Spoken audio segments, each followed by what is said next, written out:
Boa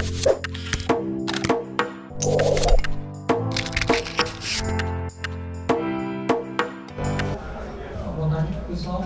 Boa tarde, Diogo. Primeiro, parabéns pela vitória na estreia do CBLOL, Vitor Ventura do Mais Esportes. Diogo, eu queria saber primeiro como é que foi essa preparação, como que é a preparação para uma primeira rodada de CBLOL, já que você não tem uma observação dos times, a não ser o que você já está vendo nos treinos, né? Então, como é que é essa preparação para iniciar um campeonato? Então, Vitor, muitas vezes quando você inicia o campeonato, você tem que focar mais no seu. Então, a gente focou nos nossos drafts, nas nossas rotações, em como a gente faria early mid late game, mas havia uma pequena vantagem em questão de informação, já que eu acabei de sair da PEN. Então, eu conheço parte do elenco deles, eu conheço principalmente o Yang e o Tim, então eu tenho uma noção da tendência das coisas que eles fazem, mas ainda assim, isso é muito pouco, tudo era muito novo, a gente se surpreendeu, a PEN jogou muito bem, adaptou bem rápido, então a gente focou no nosso, jogou colocando nossas fichas principalmente aí na parte de baixo do mapa, mas o UP também foi a grata surpresa, enfim, focamos mais em nós e menos neles. Boa tarde, Jonathan Costa pela Vez Rush. Diogo, você enfrentou, querendo ou não, o seu prodígio, que foi o John Ray, que você trabalhou muito tempo na PEN. Queria saber se teve alguma gosto a mais de poder enfrentar e ganhar essa partida. E também comentando sobre o segundo semestre da PEN, você chegou só na segunda semana do CBLOL, que estava com os problemas internos, e agora você começa realmente desde o começo do Flamengo. O que você acha que pode fazer diferente desde o começo do projeto e da organização? Então, respondendo primeiro a segunda pergunta. Sobre o começo do split passado na PEN, sim, houveram algumas situações mais complicadas, e eu acabei chegando apenas na segunda semana, mas eu prefiro não olhar tanto para o passado, olhar agora para o presente, para o futuro. O Flamengo ele confia bastante no meu trabalho e também eu sinto muita vontade de trabalhar com o grupo, tanto de parte de organização, jogadores, comissão técnica. Eu tenho me dado muito bem com tudo e tenho me sentido muita vontade. Então, acredito que assim, foi uma semana bem legal para chegar bem. E na segunda pergunta, que na verdade é a primeira, sobre o John Ray, ele é uma das pessoas que eu tenho mais carinho no cenário. Eu trabalhei com ele por 2 vezes, mas assim, parece que eu conheço ele por uma vida. E foi muito legal ver ele hoje com um terno, todo mais, assim, subiu de nível, por assim dizer. E o carinho é diferenciado, sim, é uma pessoa que eu tenho certeza que quem trabalha com ele sabe o quanto é legal trabalhar com o John Ray, pelo esforço, pela personalidade. Tanto que eu até dei um presente para ele no final, que é literalmente o mesmo caderninho que eu tava, um símbolo assim de a gente separou o caminho, mas a gente continua junto nos ideais e na maneira de ver o trabalho. John Ray Show. Boa tarde, pessoal. Vitor Fonseca, minha pergunta vai para o Tornode. Eu quero saber basicamente como tem sido essa preparação para o novo Flamengo, já que houve várias mudanças desde a gestão até na parte de business, e o que você pretende fazer para que a torcida confie nesse novo projeto? Mostrar o trabalho. Eu acho que a melhor resposta, sem dúvida, é trabalho. Muita gente fala de Flamengo, muita gente gosta de falar, até porque está sempre na mídia. E nós tivemos muitas coisas para resolver ao longo do ano passado e esse ano. E tinha muita coisa que era confidencial, coisas que eram muito complexas. A gente teve um retorno, às vezes, até um pouco negativo dos torcedores e tudo. E eu realmente estou muito contente com o desempenho do time. Acredito que teve uma evolução gradual nos treinos. O Diogo realmente foi um grande achado para esse time e, sem dúvida, ele e a nossa comissão, a gente está muito preparado e eu acho que vale muito a pena começar com o pé direito, falar para o torcedor do Flamengo para confiar na gente e entender que esse projeto é o coletivo, não é uma pessoa, é o coletivo. Obrigado.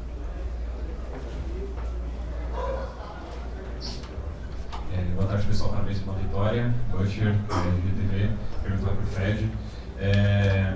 No ano passado, quando vocês estavam naquele processo de ver o que ia acontecer em 2020 e tudo mais, o BRTT acabou saindo da equipe e até citou na época que ele não confiava tanto no projeto para vocês. Que foi um baque, tanto para a torcida quanto para uma figura que é o BRTT para o Flamengo. Queria saber o quanto isso impactou vocês da organização e se mudou alguma coisa do rumo que vocês tinham para 2020. Obrigado. Impactou bastante porque, sem dúvida, tinha muita coisa confidencial. Isso era algo que a Simplicity fez questão de enfatizar. A gente estava numa fase contratual e cada detalhe era extremamente complexo. E eu acho que precisava de um pouco mais de paciência entendeu? Um pouco mais de carinho pela situação, entender, para conversar, entender o escopo geral, porque realmente, cara, isso aqui, eu estou muito contente de ter mudado minha vida para cá. Eu trabalhei como coordenador de marketing no Flamengo e herdei a conta de esportes, então eu fazia muito mais do que esportes. E é muito gratificante estar aqui e poder mostrar para a torcida que a gente tem um time realmente competitivo. E, sem dúvida, gerar um alicerce de League of Legends. E o que a gente quer, sem dúvida, é expandir para outras modalidades que eu acho que a torcida merece. E a gente tem ouvido falar muito sobre isso.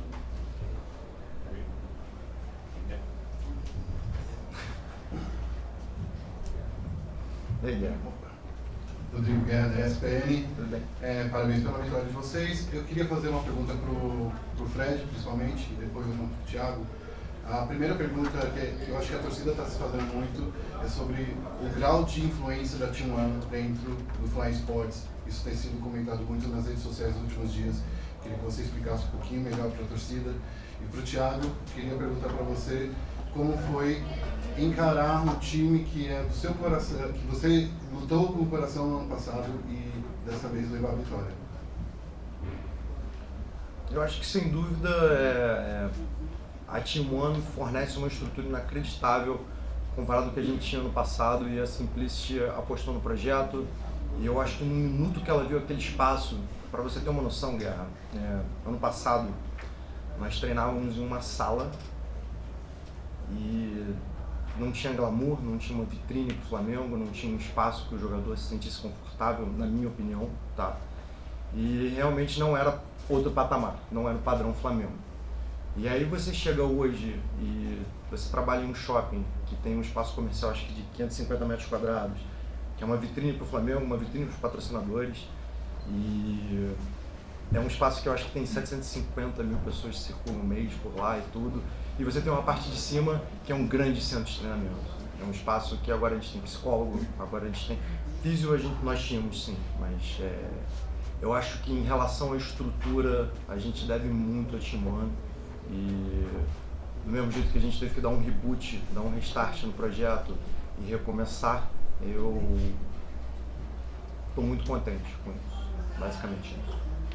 Obrigado. E respondendo, antes de responder a pergunta para mim, só corroborando com a fala do Tanuri, é muito importante que o pessoal, apesar de ser averso à ideia de coisas se misturando, entenda que, pelo menos do meu ponto de comissão técnica e do ponto de jogadores, a gente está sendo contemplado com uma estrutura extremamente confortável, que possibilita esse alto desempenho, e não só estruturalmente, mas também em questão de profissionais trabalhando. Então, de todas as formas, eu sinto que o Flamengo ele consegue usar da melhor forma possível todo o recurso que a Team One disponibiliza e, cara, eles estão sendo fundamentais no que está acontecendo e no nosso desenvolvimento. Então eu me sinto muito agradecido por isso, tanto ao Flamengo quanto para a Team One por isso. Sem dúvida. E Simplicity também, mas mais distante, né? Agora, sobre a pergunta em relação a PEN e minha pessoa. Eu até brinquei com os meninos do Flamengo que quando eu cheguei aqui, o instinto era entrar na sala da pena. Coloquei a mão e falei, opa, calma aí. E eu tenho muitas memórias da PEN, eu guardo um lugar especial no meu coração, já que eu fui para a PEN, que ela estava numa segunda divisão, numa situação, talvez a pior situação que a PEN já teve, e agora eu olho para eles e vejo que eles estão numa situação muito legal, tem um Dream Team. Então, querendo ou não, me enche de alegria poder ver que a gente conseguiu subir, que eu fiz parte disso. Mas hoje ficou como na memória só positivamente, porque quando a gente entrou em preparação na semana e hoje no jogo, para mim era o adversário ele não tem nome, pode ser PEN, pode ser o que for, e tratei como adversário, claro, como eu falei, eu conheci um pouco dos jogadores, isso ajudou, mas agora eu só penso no presente e em diante com o Flamengo. Última pergunta, por favor. Eu sou o Rodrigo, da página Red Chapadão. Eu gostaria de perguntar, quem quiser responder, a PEN é o Dream Team, igual você comentou. Vocês acabaram de ganhar. Vocês acham que agora vocês são um time a ser batido aí nesse CBLOL? Eu sei que a gente está bem no começo, mas como é que vocês estão pensando nisso nesse momento? Olha, você quer responder uma coisa? Posso? Fica à vontade, se você quiser falar. Eu ainda considero a PEN com certeza o Dream Team desse campeonato. E entenda, um time ele não se faz na primeira rodada. Então a gente entende o quanto que falta em questão de entrosamento para todos os times chegarem no seu, ou melhor, se aproximarem do seu máximo desempenho. E no papel a PEN continua sendo o Dream Team de toda forma. A gente ainda tem amanhã, a gente ainda tem os outros times jogando. Então não acho que essa ideia do Flamengo ser um Dream Team, não acho que faz tanto sentido. Muito pelo contrário. O Flamengo ele sempre vai ser competitivo. Acho que essa é a palavra. É o que a organização coloca. Então, a gente tem as peças, a gente tem a comissão, a gente tem a estrutura. E hoje foi o primeiro jogo de 21 numa fase regular. Tem muita coisa pela frente. Eu prefiro pensar um dia de cada vez. Então, ainda estamos longe disso, estamos trabalhando para chegar lá. Pode falar, Tânia, se quiser complementar. Eu acho, independente da palavra Dream Team, eu acho que existem muitos times que já estão entrosados. A gente teve treinos muito bons contra outras equipes. E eu acho que o discurso é sempre de respeitar. Nós estamos aqui, tivemos ótimos treinos e a verdade é que eu tenho muita confiança na minha equipe, na minha estrutura, e eu acho que pela primeira vez a gente tem um espaço e um ambiente não tóxico, um ambiente favorável para a gente conseguir criar um coletivo muito bacana. Tá bom? Obrigada, gente. Gente, muito obrigado, viu? Obrigado, gente.